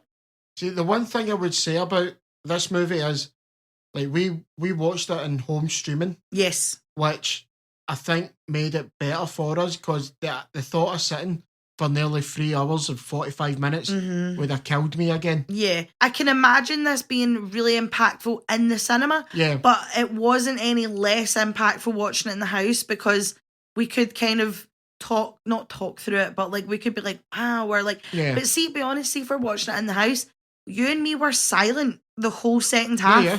Like, we didn't really talk through this film. No. And obviously you can go to the toilet whenever you want, blah, blah, blah, blah, blah. But like, I do think this movie would be impactful in the cinema, but it doesn't lose anything watching it at home. Oh no, far from it. Like normally when you go see something in the cinema and then watch it at home, it loses its sparkle, it loses its something you can be like, oh, that actually wasn't that good. Nah, this was class. And I'm really annoyed that it was class. Yeah. I mean, Adrian Brody in this. Now, Adrian Brody's one of the weirdest actors. Yeah. It's like you need to like sift through some amount of rubbish. Yep. But when he's on it, like, fuck me, he can like knock out the park easy. This is the thing, is I feel like most of the time, and I'm honestly going to be as bold as to say like 85 to 95% of the time with Adrian Brody, it's like you're watching him thinking about acting, if that makes sense. Like, you know, Adrian Brody's a guy that's like been to the seminars, read the books, done the classes, like he's got the Stanislavski down, you know? Yeah. Like, and he can, in all the interviews around this, like he has been talking the shite, do you know what I mean? Like, of the, like, I had to do this to get in character. Yeah. Blah, blah, blah. And normally that annoys me because I'm like, God, you talk so much shite for a guy that is not really in a lot of good movies. But this movie, he lost himself in this movie. Like, I didn't feel like I wasn't watching Adrian Brody acting. Like, this was just, he was so good in this film. And that annoyed me as well, because I was like, we had just been moaning about how shite Adrian Brody normally is, and then I honestly, I eat my hat. Yeah, it's just the way like he shows, quite subtle, I would say, about like the character who's playing like struggle. Like, he's an immigrant from Hungary who he moves over to America, and like how he shows like the racism that goes on, like from these immigrants coming over to basically getting like, he gets insulted almost at every turn. Yep. And that, he's trying to deal with that, plus his own, like when he does finally get a chance, his own like creative like ambitions, and like it's insane how Adrian Brody makes this so believable. Totally. And this is the span of your man Laszlo Toth from coming to America to basically up until his death. Like, I mean, he doesn't die in the film, spoiler alert, but like, it's very old by the end. But it's like very subtle ways of showing the passage of time. Do you know what I mean? And how, like, in one scene he's shy and he's meek and he does this, and then he builds things and he's like, oh, you like that? Oh, okay, whatever. To like, by about halfway through, he's like, I'm a fucking genius. Like, I'm going to build this and da-da-da. And like you say, it's every wall he comes up against, plus his own like demons, do you know what I mean? And like, he becomes a heroin addict and he can't deal with his own stuff, and then when his wife comes over, that's another thing. And I think he is the kind of character that if he was left on his own, he would just like crumble into his own like introspective like ego, whereas because like he wants to do that but also has like other people relying on him as well. Like, it's really, really good. And obviously the movie's in 2 parts. The first part's a lot longer than the second part. The intermission for being at home is like, what? Second part's longer. Is it? Yeah, I know. It was an hour 40 for the first part. Really? Yeah. Oh my God, I felt like the second half pure flew. Right, never mind then. I take that back, right? But like, the intermission at home's only like 30 seconds. Apparently in the cinema it's like a 15-minute break kind of thing. When we had the luxury of just skipping that. We just fast forwarded it. Just sitting looking at a screen for 15 minutes isn't the one. Nah, totally. But like, the first part, again, this is in the same way as, I do feel like this year has been the year of the slow burn. Oh yeah. This is long, but you are not bored. The first half kind of lulls you along. It's kind of like lazy river feeling as you like go through his life, and you're also like, fuck Guy Pearce, you know what I mean? And then boof, the second half kicks in, immediately it's harsh, it's dark, it's cold, it's very stereo feeling, which obviously goes with brutalism of architecture. That was another thing. We were like, we're going to watch 3.5 hours about the guy that invented this style of architecture. Are you fucking joking? Nah, mate, like 40 out of 10, do you know what I mean? Like, I think my one, well, I have 2 criticisms. One criticism is Joe Alwyn. He is the weakest part of this movie. Oh, easy. That may come from a biased standpoint, but I thought he was the weakest part of this movie.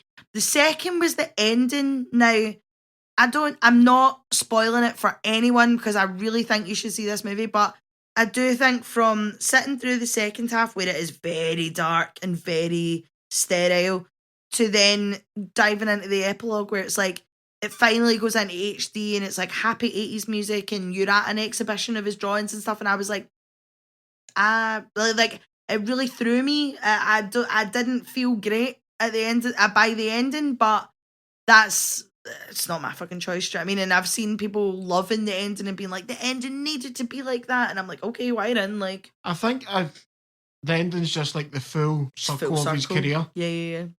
There's other bits in it, but in the interest of not spoiling it, I won't say. Mm-hmm. But there is some bits in it, I'm like, it feels a bit out of field. Like, yes. A bit out of pocket, which I'm like, it didn't have to be like that. Yeah. But Brady Corbett here, because he basically wrote this and directed it, so there will be a reason, and it's far above my intelligence for the reason why he done it. I'm not eloquent enough to try and explain, But if you haven't seen it, even I'd suggest, if you're not one for sitting that long, once it hits the first part, then you can leave it a day. Yes, and come back to it. Yeah. But this movie, my God, like, it's not left my mind. Like, no. It is, like, this is one of the best, it's probably, in my opinion, the best movie this year. I was really surprised by how much you liked it. Like, you were raving about it when we finished this film. Yeah, there's nothing in this to me that I could be like, no, this let it down badly. Yeah. Oh no, like totally. Like even by me slagging the ending, I'm like, I would sit through this movie again. Do you know that way? Like, I know last year we were like, oh, we would rewatch Oppenheimer. We still haven't, but I would sit through Oppenheimer again. But you know, it is the time, it is the length. Like, you really need to set aside like my whole night is going to be watching this film. Do you know what I mean? See, I get the same feeling from Oppenheimer with what I did for this. Yeah, you loved Oppenheimer. Like, I don't know why, but like, these are just two people that are, I mean, I've got a cheek to say it, but they're geniuses at what they do. Yeah. I mean, I am not that in any like field or anything. Away you go. But you love a biopic. Yeah. Like, and but you liked the Bob Dylan one, but you weren't as into the Bob Dylan one. But you are more of like a mathematical person. You're a logical person. Like, so I understand why Oppenheimer and The Brutalist appealed to you more than like the Bob Dylan one did. Do you know what I mean? Yeah, but even then, like, I wonder what The Brutalist, if he based it on, like, I would need to look up if they've based it on people. Laszlo Toth. He's made up. I see. It's not real, you tit. All right. Right, well, I'm a dickhead. I thought fucking Laszlo Toth was the guy. But listen, how many people listen to this and were like shouting at their fucking speaker, being like, Lauren, you fucking idiot. Like, so Laszlo Toth's not real? No, there was not a brutalist architect called Laszlo Toth. Are you fucking joking? No, I'm deadly serious. Oh, great. Now I sound like a dick. Right, no bother. Fuck the brutalist. Right, this has changed my fucking mind. If it makes you feel better, there was a Hungarian geologist. Eh? A Hungarian geologist, not an architect, called Laszlo Toth. Fuck this, man. I've literally been sitting there being like, I sound so smart. I've got pure points to say. Wow, man. Listen, I'm just here for morale, right? I'm not here for brains. But yeah, Brutalist, like, I'd recommend it. I'd recommend all these, but if you want to pick one that you're going to see, pick this. I don't want to watch Brutalist anymore. As soon as you got the totally wrong picture, I suppose. I can't believe all this happened to him. I'm pure. Honestly, I'd be pure sitting there like, wow, like, oh yeah, no, 100%. And there's me fucking comparing it to Oppenheimer, being like, oh, yeah, I understand why you're drawn to these biopics. Great, now I love that prick. No, it is the same as it's like a. I mean, what was it considered, like an epic? Yeah. Yeah. Like, these two movies are very similar. It's about, like, it's basically about this one guy's struggle with everything against him. Through, like, real life historical things. Yeah. Like, having to deal with, like, higher ups and, like, people above them and that and all the fucking Joe Alwyn. Yeah. And thinking they're real people and they're not. Yeah, well, right, whatever, right, we're moving on, right, fuck the Brutalist. I take back everything I said, Brutalist was shite. Right, so there is no fucking hiding that this was my favourite movie of 2024. Now, this isn't me saying that this should win Best Picture, but hands down, this is the one I've seen the most. We're going to talk about Dune 2, ladies and gentlemen. And anyone that fucking knows me knows how much I fucking love this movie. This movie, now, this might make me sound like a dickhead, right? Veronica, I'm bringing you down with me, right? This movie, we watched, and then I have watched every couple of weeks. Whenever Veronica comes up, we will sit on my couch and have Dune 2 on in the background. Like, everything about this movie is fucking incredible. Do you know what I mean? Sorry, Ross, but I've just started my tangent before I've even let you talk about directors and actors. You go and then I'll continue. Yeah, so Dune Part 2, directed by Denis Villeneuve.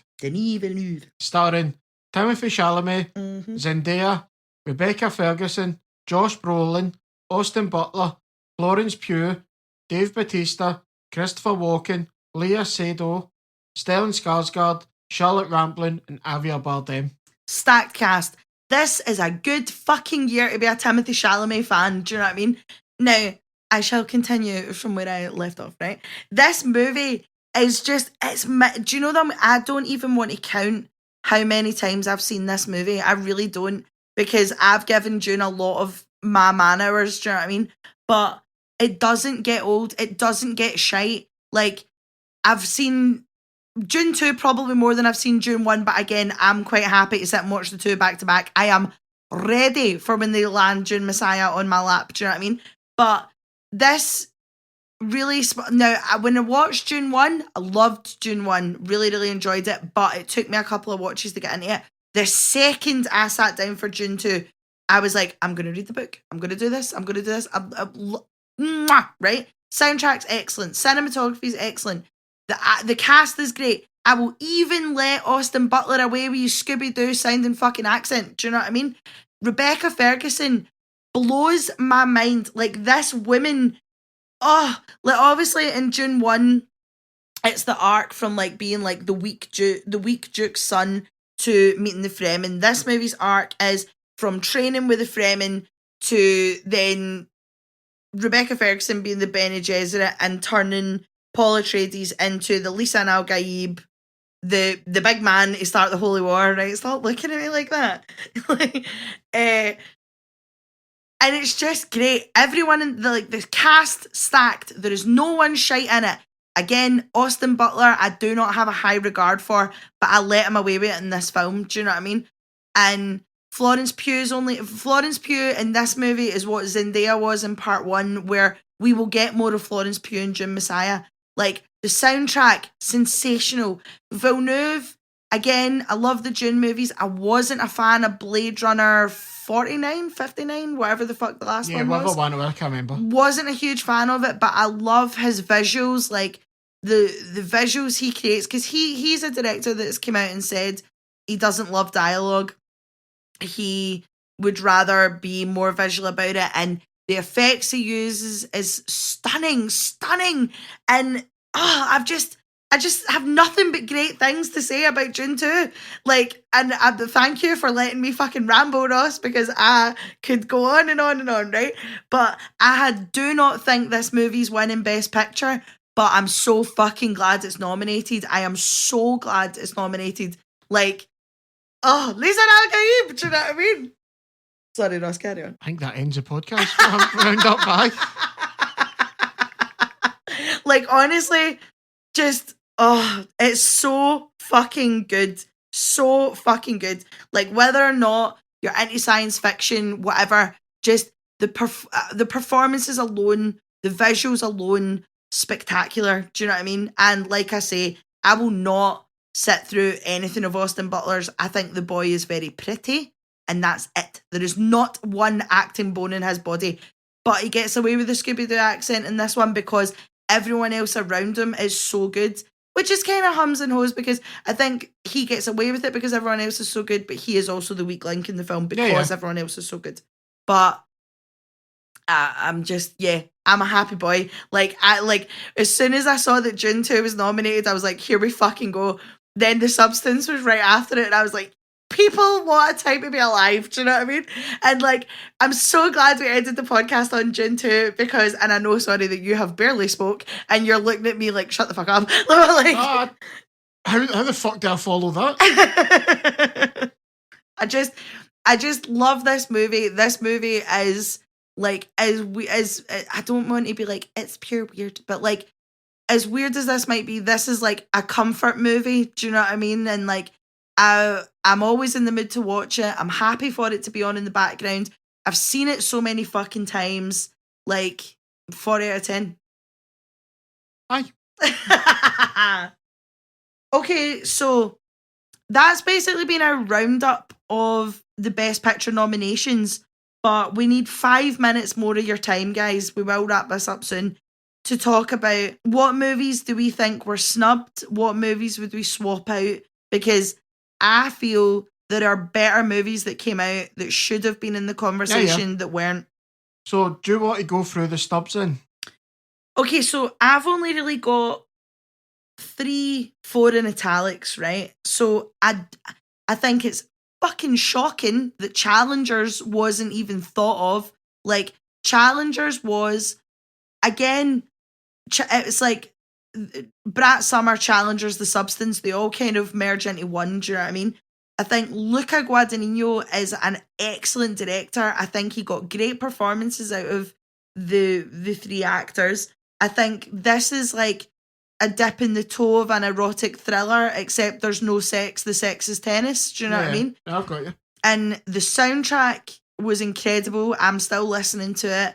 And I think Challengers had more of an impact culturally as well. Like, and I don't mean that it sounds as wanky as it sounds, but I think more people spoke about Challengers and loved Challengers and were passionate about Challengers than a few of the movies on this list, you know?